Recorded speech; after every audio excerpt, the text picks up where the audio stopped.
नमस्कार दोस्तों, मैं दीपक शर्मा अंग्रेज आपका स्वागत करता हूं द लीगल चैम्बर में। अब दोस्तों, आज की वीडियो में मैं एक काफी जरूरी ऑनरेबल सुप्रीम कोर्ट का फैसला यहां पर आप लोगों के लिए लेकर आया हूं। देखिए दोस्तों, अक्सर देखने को मिलता है कि अगर किसी संपत्ति पर कोई झगड़ा चल रहा है, कोई वाद विवाद चल रहा है, तो कोई ना कोई ऐसा व्यक्ति जरूर होता है जो उस प्रॉपर्टी को कोर्ट केस के बीच में बेच देता है। पर अगर उस प्रॉपर्टी को कोर्ट केस के बीच में बेचा गया तो वहां पर ऑनरेबल सुप्रीम कोर्ट क्या कहता है। वैसे इससे जुड़ी हुई हो सकता है आपने हाल फिलहाल में हमारे चैनल पर कोई वीडियो जरूर देखी हो, पर आज की वीडियो में मैं इससे थोड़ी सी अलग हटकर महत्वपूर्ण जानकारी देने वाला हूं। क्योंकि कई बार देखने को मिलता है कि जिस व्यक्ति ने उस प्रॉपर्टी को बीच में खरीदा होता है, कोर्ट केस के चलते दौरान बीच में खरीद लिया होता है, वही व्यक्ति कल को कोर्ट केस में आकर परेशानी खड़ी करता है। जैसे कि खुद को केस के बीच में पार्टी बनाने लग जाता है। जब वो इंसान जिसका हक वहां पर बनता था वो केस जीत जाता है तो उसको बाद में संपत्ति पर कब्जा नहीं लेने देता। अगर कोर्ट का फैसला उस इंसान के पक्ष में आ गया जिसका अधिकार बनता है तो बाद में डिक्री जब हो जाती है उसकी एग्जीक्यूशन में बाधा डालता है। तो इन सभी चीजों से जुड़ा हुआ ऑनरेबल सुप्रीम कोर्ट का एक फैसला है, जहां पर साफ शब्दों में बता दिया है कि अगर कोर्ट केस के दौरान बीच में संपत्ति को बेचा जाएगा तो कानून क्या कहता है। और सबसे बड़ी बात यहां पर यह बताई गई, जो उस संपत्ति को बीच में खरीदने वाला होगा उसके क्या अधिकार बनेंगे। और आज की वीडियो में मैं ये सारी जानकारी बड़ी डिटेल में आपको समझाने वाला हूं। अब दोस्तों, अगर आप लोगों को हमारी ये वीडियो अच्छी लगती है, अगर आप लोगों को हमारी तरफ से किए गए एफर्ट्स अच्छे लगते हैं, तो बिल्कुल छोटा सा अनुरोध है, इस वीडियो को तुरंत लाइक करें और कमेंट सेक्शन में जरूर लिखें कि देश और दुनिया के किस कोने से आप हमारी ये वीडियोस देख रहे हैं। तो चलिए दोस्तों, अब आज की इस वीडियो को हम ज्यादा लंबा ना करते हुए आज की इस वीडियो को स्टार्ट करते हैं।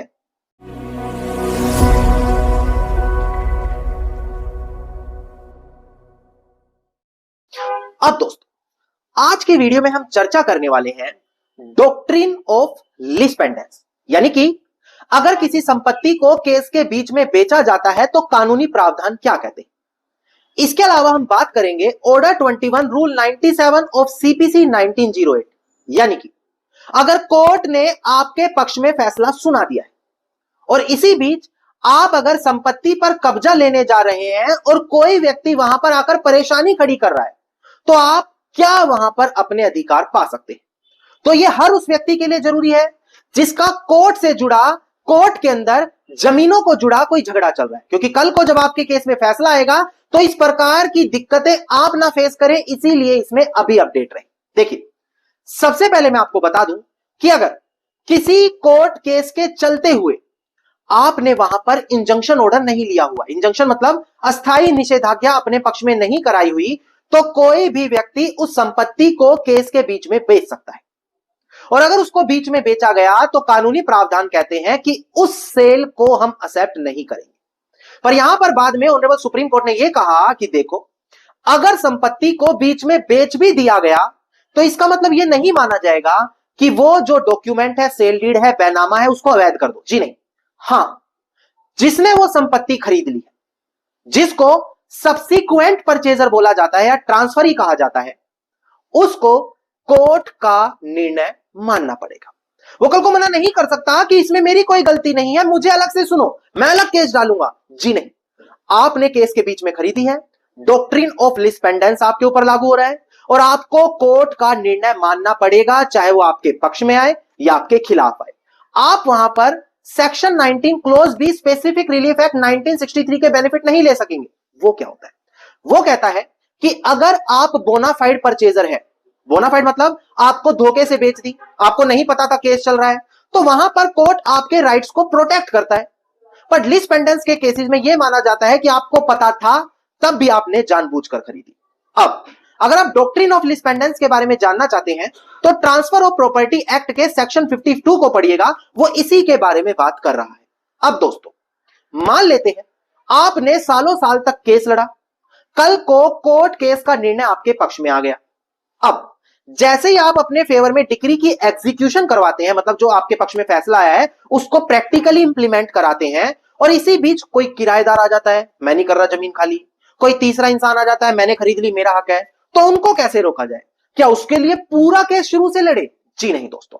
ऑर्डर 21 रूल 97 सीपीसी 1908 कहता है कि इस प्रकार की जो दिक्कतें होती हैं, आप उसी एग्जीक्यूशन कोर्ट के सामने, जो कोर्ट उस डिक्री को एग्जीक्यूट करा रहा है, प्रैक्टिकली एप्लीकेबल करा रहा है, उसी कोर्ट के सामने एप्लीकेशन लगाओ और वहीं पर सुनवाई हो जाएगी कि आखिरकार कौन इंसान वहां पर बाधा डाल रहा। अब दोस्तों, यहां से आपको पता लग ही गया कि डॉक्ट्रिन ऑफ लीज पेंडेंस या ऑर्डर 21 रूल 97 क्या कहता है।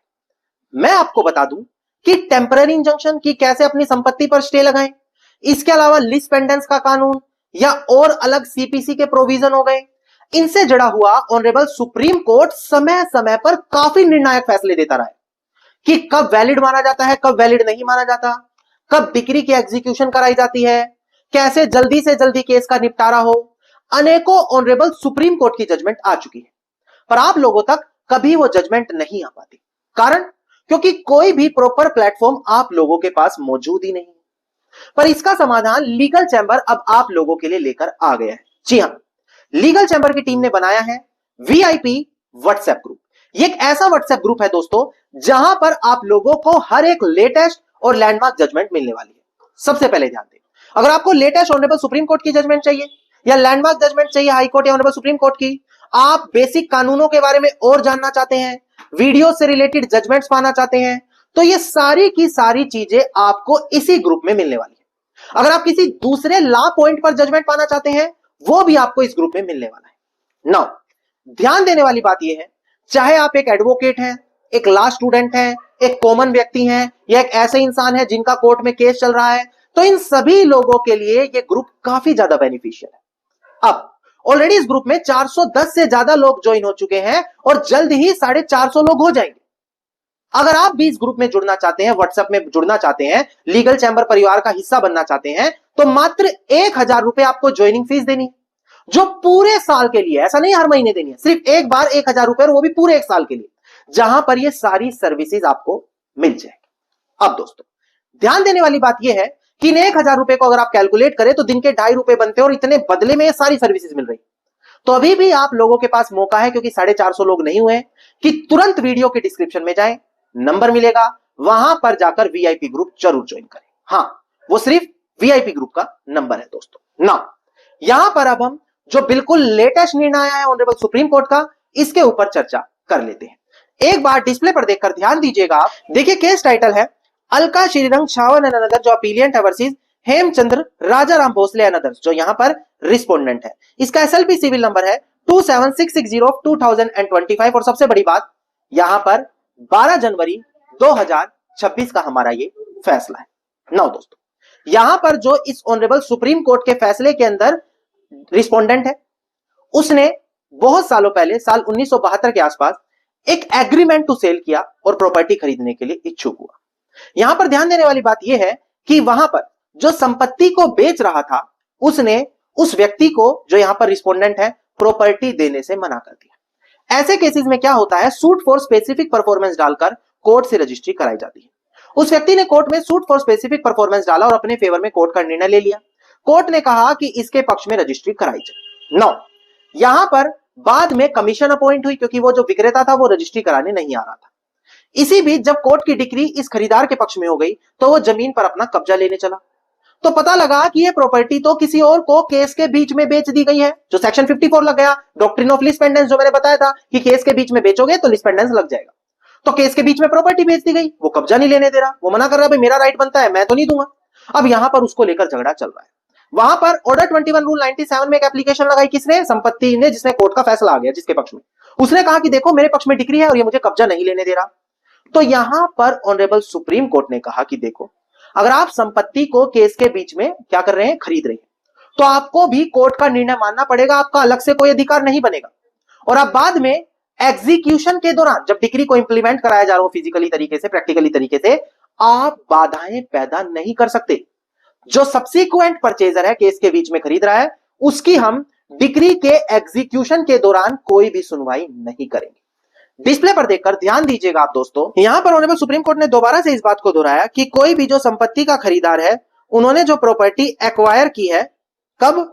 During the pendency of litigation, यानी कि कोर्ट केस के बीच में एज अ ट्रांसफरी पेंडेलाइट, यानी कि ट्रांसफरी की तरीके से कि केस बीच में पेंडिंग था और उसको ट्रांसफर कर दी गई, उसको कोई भी राइट नहीं दिया जाएगा कि वो जाकर डिक्री की एग्जीक्यूशन में ऑब्स्ट्रक्शन पैदा करे।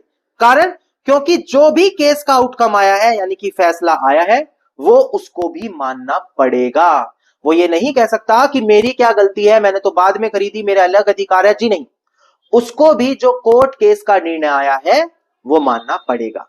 इसके अलावा यहां पर ऑनरेबल सुप्रीम कोर्ट ने अपने आर्टिकल 142 के अंदर पावर को यूज करते हुए ये बोला कि जो ये सब्सिक्वेंट परचेजर है, बार बार एप्लीकेशन लगा रहा है, इसको हम पूरी तरीके से रोक रहे हैं कि ये किसी भी तरीके से नई एप्लीकेशन या नया केस ना डाले, ताकि केस के फैसले को इंप्लीमेंट करने में और देरी ना आए।